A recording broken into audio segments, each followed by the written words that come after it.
Ils sont sur toutes les routes de l'agglomération de Montpellier. Et quand les automobilistes et les motards roulent dessus, ils doivent d'abord freiner pour des raisons de sécurité et sont ensuite généralement secoués. Mais le passage à faible allure sur ces dos d'âne n'est pas toujours respecté, comme ici, sur l'avenue de la Pompignane. Comme vous pouvez le constater, ces ralentisseurs ne ralentissent à rien la circulation. Il semblerait que celui-ci soit un peu trop bas et pas assez haut, ce qui ne fait rien du tout aux véhicules qui passent.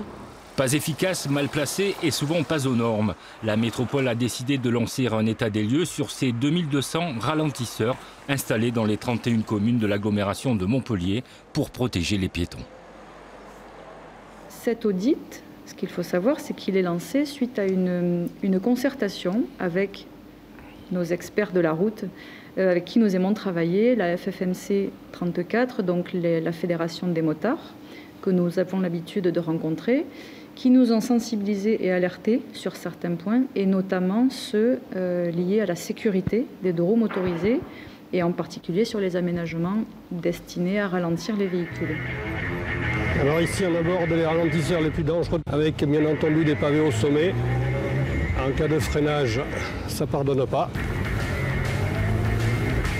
Un petit mur en pavé et en diagonale. Selon la Fédération française des motards en colère, 90% des ralentisseurs de l'agglo ne sont pas aux normes et peuvent provoquer des accidents, en particulier chez les motards. Au lieu d'être perpendiculaire à la chaussée, il est en travers. En plus, il est largement hors norme puisqu'il fait plus que 10 cm de hauteur. Les pentes ne sont pas respectées et il n'a pas le droit d'être en travers de la route. Il pourrait mettre à la limite un ralentisseur dans cette voie, un ralentisseur dans l'autre voie et un ralentisseur ici dans cette voie-là. Et aux normes. Et ça permettrait de ralentir chaque voie de véhicule. Au lieu de mettre un gros pavé au milieu avec en plus des plaques qui sont métalliques, quand c'est mouillé, quand il pleut, les gens qui sont en deux roues, s'ils freinent là-dessus, ils tombent.